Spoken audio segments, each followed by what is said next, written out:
General Hospital spoilers for Monday, July 20th.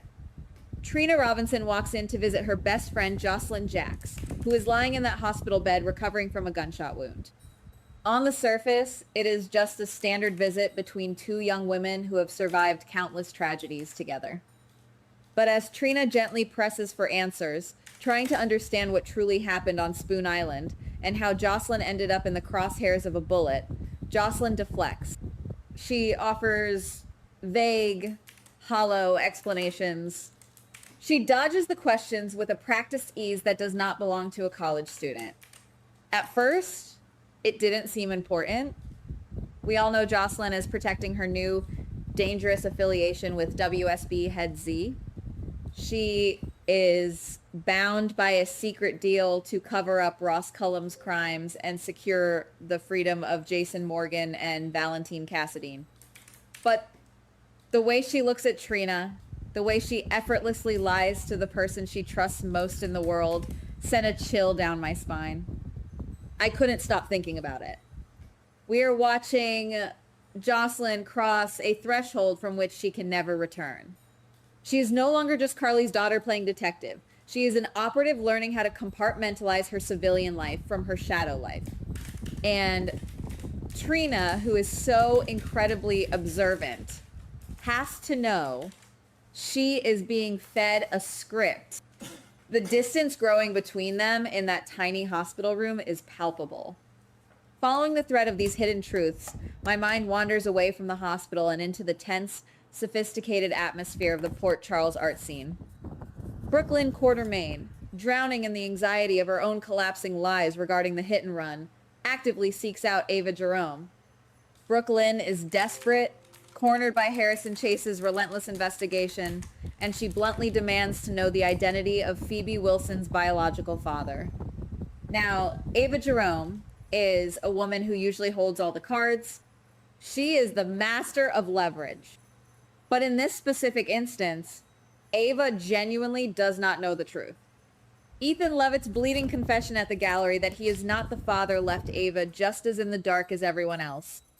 I keep coming back to the look of sheer, unadulterated confusion on Ava's face when Brooklyn corners her. It is so rare to see Ava stripped of her omniscient power. But this interaction is not just a dead end. It is a catalyst. Brooklyn poking this particular sleeping bear is going to wake up something massive. The more I think about it, the more I realize that this conversation is going to force Ava to dig deeper, to potentially steal DNA, and to unearth a secret that nobody in Port Charles is prepared for. We are walking down a dark hallway, and Brooklyn just accidentally kicked open a door that was locked for a very good reason. This brings us to the shadow beneath the story. The romance between Carly Spencer and Valentine Cassadine has always been a tightrope walk over a canyon of lies. Valentine is a man composed entirely of secrets, and Carly is a woman who demands absolute loyalty. When they finally have a moment to breathe, Valentine looks Carly in the eye and delivers a line designed to melt away all her insecurities. He reassures her that Anna Devane is merely his past and that Carly is his definitive future. It sounds perfect. It sounds like exactly what Carly needs to hear after the trauma of Jocelyn's kidnapping and the constant looming threat of the WSB. But there is a hidden motivation here. An unseen emotional conflict is brewing beneath Valentine's smooth words. He is holding on to the explosive secret of his recent meeting with Anna, the message he delivered from Jocelyn, and his own complex feelings regarding Anna's deteriorating mental state. Carly is fiercely intuitive. She can smell a half-truth from a mile away. I suspect that this romantic reassurance is going to backfire spectacularly. In fact, I can easily see this conversation escalating into a fiercely tense argument, culminating in Carly slapping Valentine across the face. Not out of hatred, but out of the sheer, overwhelming frustration of loving a man who cannot stop playing chess with her heart. Maybe there's another layer here. While Carly is navigating this volatile dynamic with Valentine, she is also fighting a war on a second front. Sonny Corinthos is looming in the background, his ego bruised and his possessive nature dialed up to a dangerous maximum. Carly finally puts her foot down. She sets an incredibly strict boundary, looking Sonny dead in the eye and telling him that her romantic life is none of his business. She strips him of his perceived right to interfere. But if you ask me, backing Sonny Corinthos into a corner and telling him he has no power is the most dangerous thing Carly could possibly do.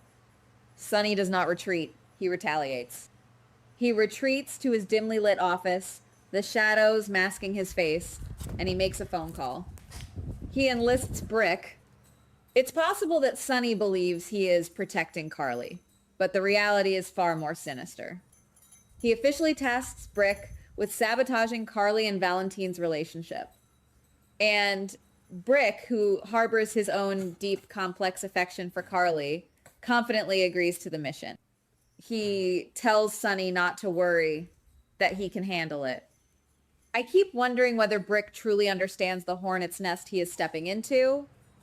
Valentine Cassadine is a former mercenary, a master spy, and a man who has outsmarted international intelligence agencies. Brick is brilliant with technology and strategy, but is he prepared for the psychological warfare Valentine will unleash if he realizes he is being targeted?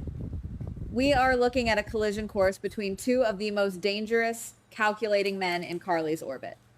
As we pull these threads together, the growing tension in Port Charles becomes suffocating. It isn't a loud, explosive tension.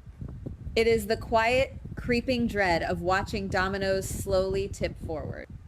It doesn't seem accidental that all of these manipulative, high-stakes relationships are fracturing at the exact same moment. Take Lulu Spencer and Ethan Levitt, for example. Ethan has been hovering around Ava Jerome, captivated by her dark allure, even boasting to Lulu about taking a bullet to save Ava's life. But Lulu, fresh off the horrifying realization that the man in her bed was an imposter named Cassius Phazon, has zero tolerance for manipulation right now. Her radar for deception is hypersensitive. She immediately warns Ethan to stay away from Ava, reminding him of Ava's cunning, ruthless reputation. Lulu is projecting her own trauma, trying to save Ethan from falling into a web of lies similar to the one that just shattered her own reality. But Ethan is a grifter at heart. The warning might only serve to make the flame look that much more inviting to the moth. What if we're missing something entirely? What if, while all these legacy characters are tearing each other apart, a completely different kind of story is blooming in the quiet corners of the city? Nina Reeves and Jack Brennan are a fascinating anomaly in this landscape of betrayal. Brennan is a lethal former WSB director, currently recovering from a near-death experience, and Nina is a woman grieving the shocking revelation that her brother was an imposter who is now dead. They are two profoundly broken, isolated people who are slowly finding a strange, comforting rhythm with one another. Nina is opening up to Brennan in a way she hasn't with anyone in years, and Brennan is proving to be a steadfast, strategic ally in her war against Drew Kane. As they sit together, strategizing and sharing quiet vulnerabilities, you can feel the romantic tension crackling in the air. It is a stark contrast to the explosive, destructive love between Carly and Valentine. Nina and Brennan are building a fortress, while everyone else is burning their houses down. I can't shake the feeling that we are entirely unprepared for the fallout of this particular day in Port Charles. Every single conversation is loaded with unspoken history and hidden agendas.